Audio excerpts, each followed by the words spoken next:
Despite the fitness fascination of the 80s, an estimated 34 million Americans are obese. 5 out of the 10 leading causes of death in the United States are linked to fatty diets and obesity. We have all this prosperity and all this food for the vast majority of our citizens, and we're just now seeing that it's killing us. It was put one way that if we could cure all the cancers, the average national lifespan would increase by approximately 2 years. However, if we could cure obesity, the average lifespan would increase by 5 years. Hi, I'm Clarence Scott. For the next half hour, we're going to talk about a disease that affects millions of Americans, a disease that's a major contributor to the nation's biggest killers, like heart disease, hypertension, high cholesterol, type 2 diabetes, and certain cancers. The disease is obesity, but obesity is just a symptom of the real problem we as a nation face. Americans overeat. We are obsessed with food, and it's an obsession that's killing us. You know, I would say it wouldn't be at all unusual if I was having a particularly good period in my life to be putting down 5,000–6,000 calories a day. I'd eat a 6-pack of candy bars, a whole bag of potato chips, half a gallon of ice cream at one time. I'm either thinking about not eating or I'm thinking about eating.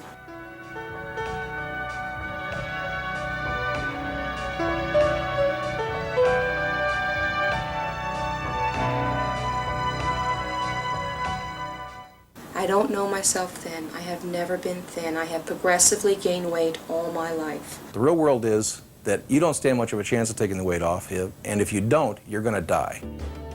Obesity is a serious national health problem, yet we've left the solution up to a $10 billion industry of fad diets, videotape exercise programs, and a drugstore variety of diet pills, protein powders, and quick weight loss plans. People who have been overweight have been largely disenfranchised from the medical community. That is, you're 250 pounds and you come into my office with diabetes and hypertension, and what was available to a doctor in the past was, well, you need to diet, you know. And that simply wasn't enough, because we're finding more and more that this is a complex condition that needs a very structured program to induce the weight loss and then to maintain the weight loss.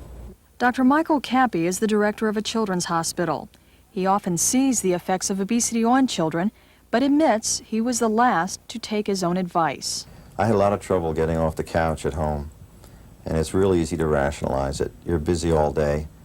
You're out there for the good of humanity. You have a mandate to save lives and to make programmatic decisions that are helpful for children, and that makes you feel that you're accomplishing something. And so almost by definition, from the minute you get home, the rest of the time you don't want to be bothered doing anything.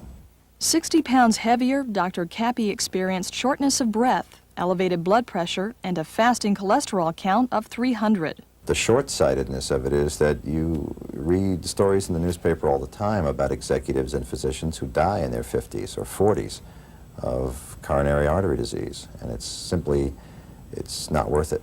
Dr. Cappy is currently involved in a hospital-based weight management program where he was learning how to eat and how to exercise, and most importantly, how to live a healthier life. I feel better now than I've ever felt in my life. Even the other 2 times I lost the weight, it was just from starving myself, not because I was coupling it with any meaningful activity or change in lifestyle. A change in lifestyle was also a choice Judy decided to make. My father was a 30-year diabetic. He died as a bilateral amputee from the results of diabetes. Very scary. I choose not to have that. Judy began gaining weight when she was 8. For the next 30 years, she battled within herself and society in general the fact she was overeating. I have likened my eating behaviors to grazing. And that's exactly what I did. And you can't keep a total on what you're doing if you do that continuously, and half the time you don't even realize you're doing it. When Judy reached her mid-30s, she decided to get help for her overeating. She sought out individual counseling and attended various seminars, and slowly, her life began to change.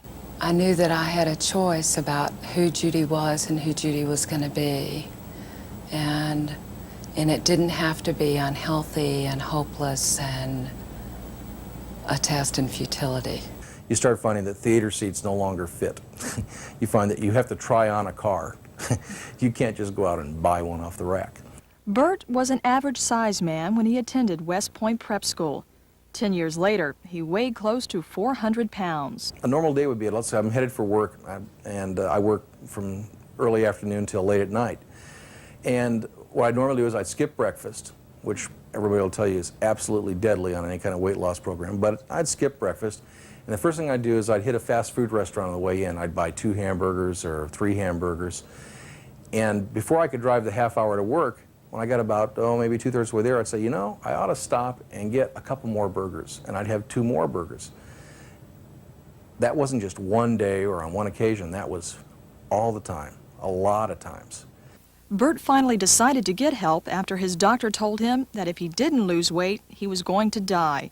Bert's weight loss program is medically supervised and designed specifically for obese people, people who weigh 20% or more over their desired weight. The patient's success really depends on their level of commitment to the program. One of the questions I had is in regard to like vegetables like lima beans and peas. They said to count those as starches. Right. We give them the opportunity because we provide such a rigorous medical monitoring, we provide behavior modification, we provide nutrition and exercise education, all of those things that they can learn new skills and help them deal with their weight loss so that our goal here is really for long-term weight maintenance. Nutritional medicine for weight control is a partnership, and it takes a good program that with caring, with knowledge, with seriousness, and a motivated commitment patient. And more often than not, it's the individual who drops out. The program stays there. They'd be glad to continue to work with you, but you go away. So far, Bert has been very committed to the program. He spent his first 6 weeks on a liquid formula to bring on an initial rapid weight loss. People with what I'll call medically significant obesity, who have at least 50 pounds to lose, and particularly if they have complications, seem to do best in a program combining a very low-calorie diet, liquid diet, combined with a comprehensive behavior modification, exercise, and dietary instructional program. Simply getting off a percentage of that weight can result in increased benefits in terms of lowering their blood pressure, bringing their blood sugars under better control, decreasing the problems with their joint pain and disease. So for the very obese patient, just getting a significant amount of weight off quickly is very motivating. The diabetes that I had that was actually starting to affect my eyesight has completely gone away. I don't no longer take medication for high blood pressure, no medication for diabetes. It worked.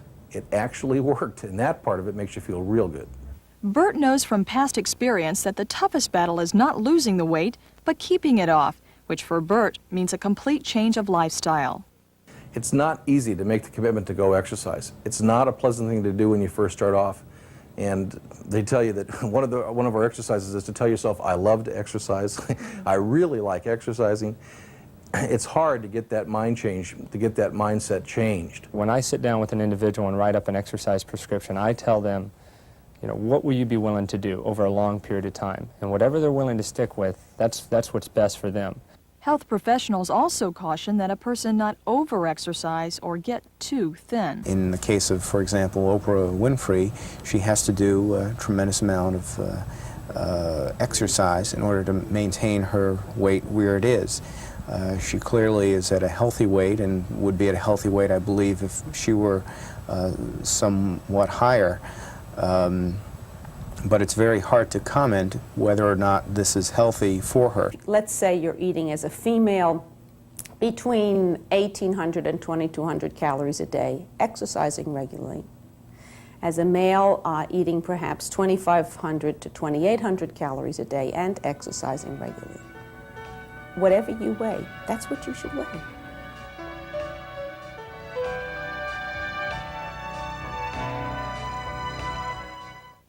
Making good food choices is not something most Americans give a lot of thought to unless, as in my case, they're forced to. And eating the right amounts of food takes some discipline. But what about a person with an eating disorder? A compulsive overeater can, in one night, eat the entire contents of a grocery cart and truly not know how to stop. It took years for Cindy to finally discover that she was suffering from an eating disorder. Today, her home videos serve as a constant reminder of what life used to be. The two words I like to describe me best were stoic and determined, because I could live through anything. You know, you could do anything, and nothing bothered me, and that wasn't true. So I would eat when I was hurt or when I felt bad or when I was angry.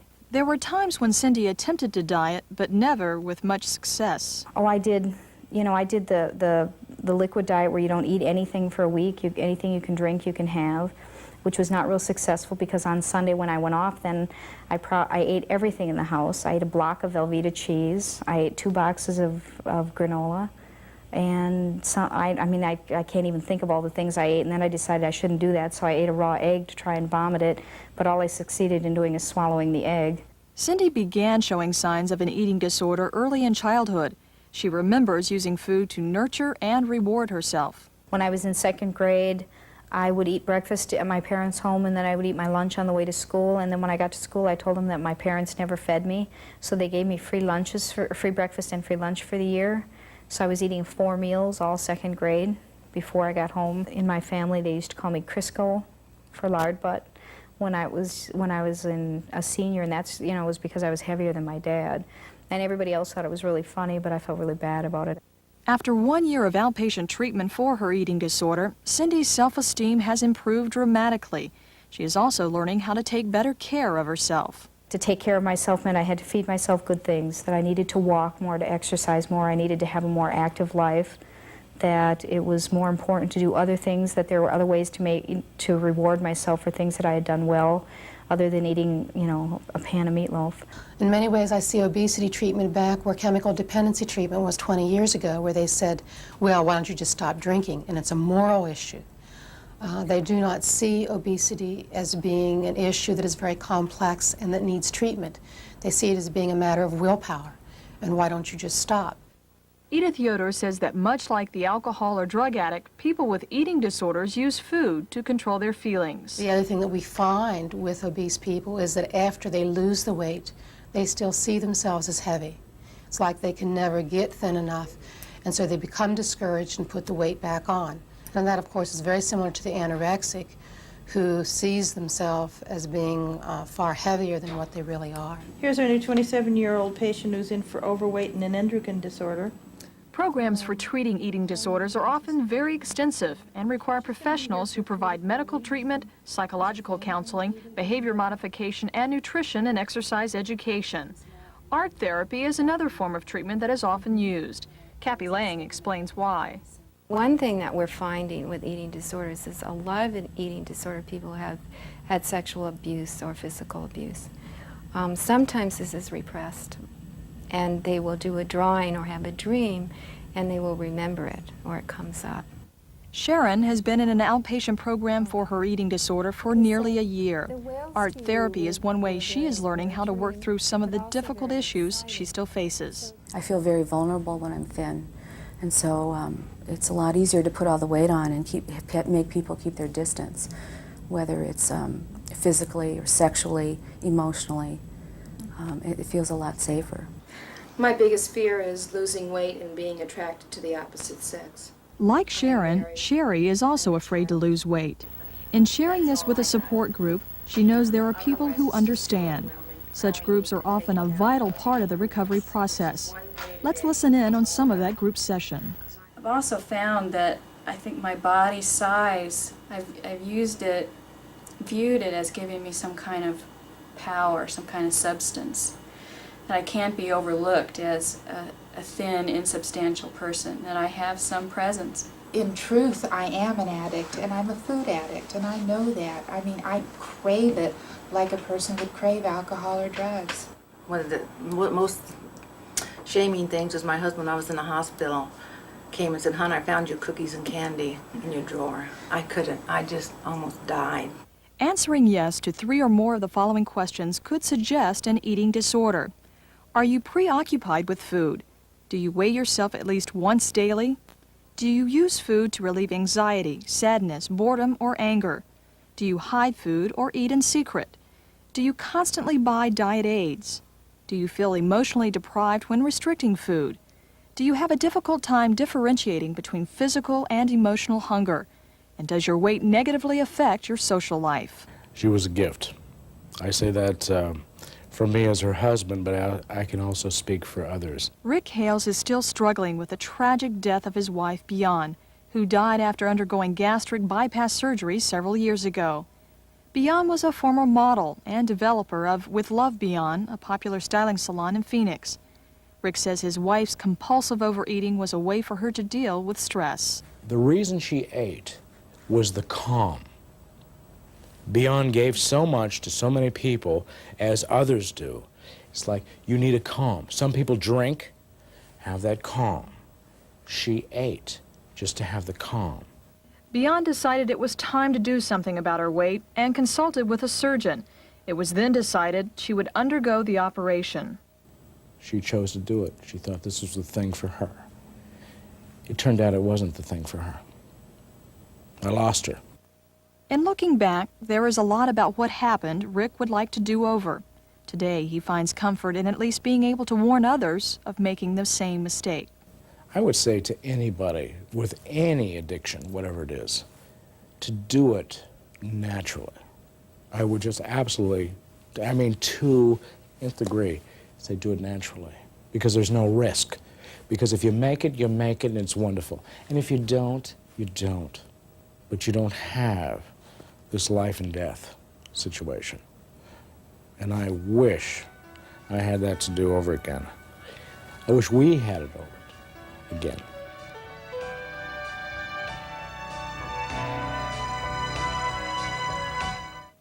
From 1963 to 1980, childhood obesity increased in this country 54% among children ages 6 to 11 and 39% ages 12 to 17.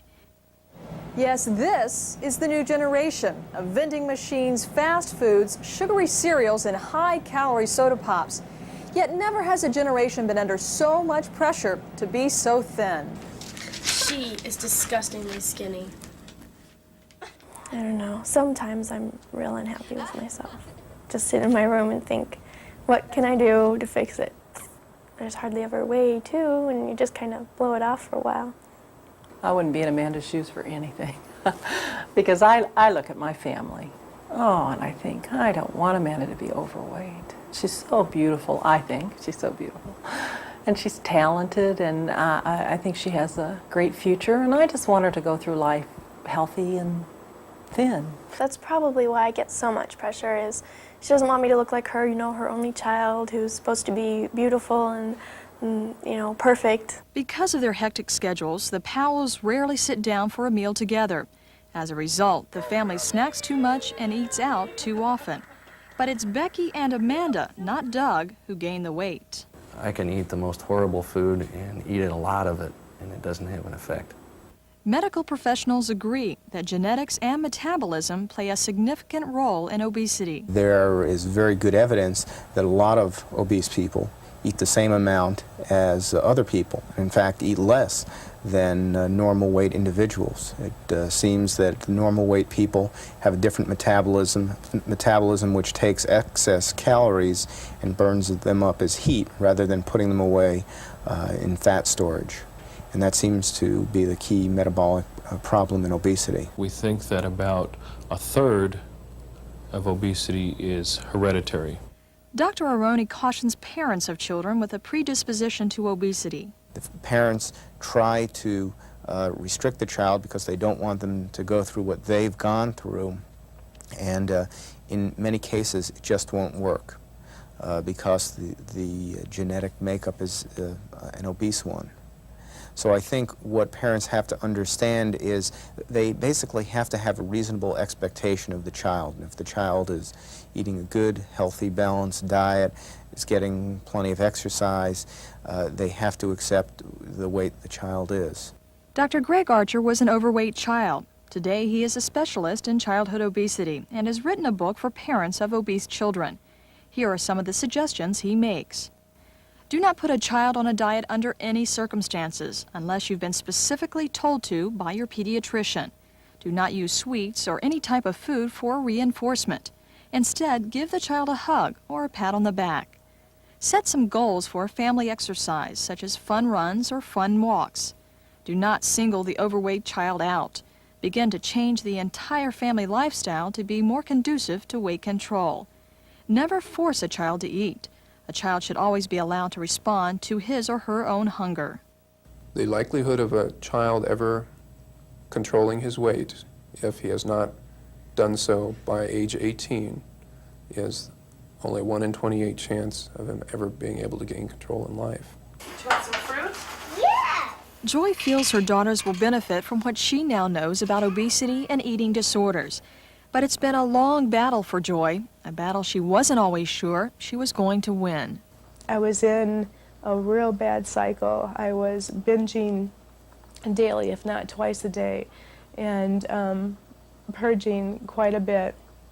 And I remember being out in my washroom with my head in a garbage bag, throwing up this half-gallon of ice cream that I just ate. And I remember thinking to myself, I can't take this anymore. I just can't live like this. I went to the medicine cabinet and took an overdose of pain pills just to sleep. And after I woke up and saw the concern on my husband's face and just the girl standing by and watching. And at that time as well, my body started to get sick because of the overdose. And I knew then that I was in trouble, that this is no longer something I can handle. Joy was always heavy as a child. In 3rd grade, her mother put her on Weight Watchers. She remembers the humiliation of having to eat differently than the other children. Then one day, that all changed. What happened when I was 17 years old is that I was bedridden with mono for 3 months, and I lost a lot of weight. And it was the first time that I walked out into the world thin, and it was different. I mean, the whole world, it was just a whole new world. You know, I saw it differently. People saw me differently. People liked me. People talked to me. It was real exciting. The first thing, you know, when I would see people that I hadn't seen, Joy, you look great. Oh, you're beautiful. You're pretty. You know, and this and that. And always I had equated the obesity with ugly. For the next 15 years, Joy fluctuated between all 3 eating disorders: compulsive overeating, anorexia, and bulimia. It was just a freak thing that, you know, I had heard of bulimia, I heard of the purging type effect, and happened to do it one Friday night when I came home, and when I stepped on the scales the next morning, the weight wasn't there. And so I thought, what an easy way to be able to eat, to binge, something that I thoroughly enjoyed, and then not suffer the consequence of gaining weight. Luckily, Joy got help, and today can raise her children in a happy home, free of addictive behavior. All the things that I was so angry at my father, you know, for doing and not being there and being rageful with me, and you know, the physical abuse, the emotional abuse that happened in our home because of the alcoholism, I in turn was doing the same exact thing to my family. Joy's story, like many you've just heard, is one of hope and recovery, of families learning to break the chain of obesity and compulsive overeating. But as different as these stories are, they have one thing in common. They got professional help. Not another fad diet or quick weight loss plan, but professional treatment for their disease. For those of you still suffering from obesity and compulsive overeating, we hope this program has been an incentive for you to get the help you deserve. And remember, you are not alone. I'm Clarence Scott. Thanks for joining us.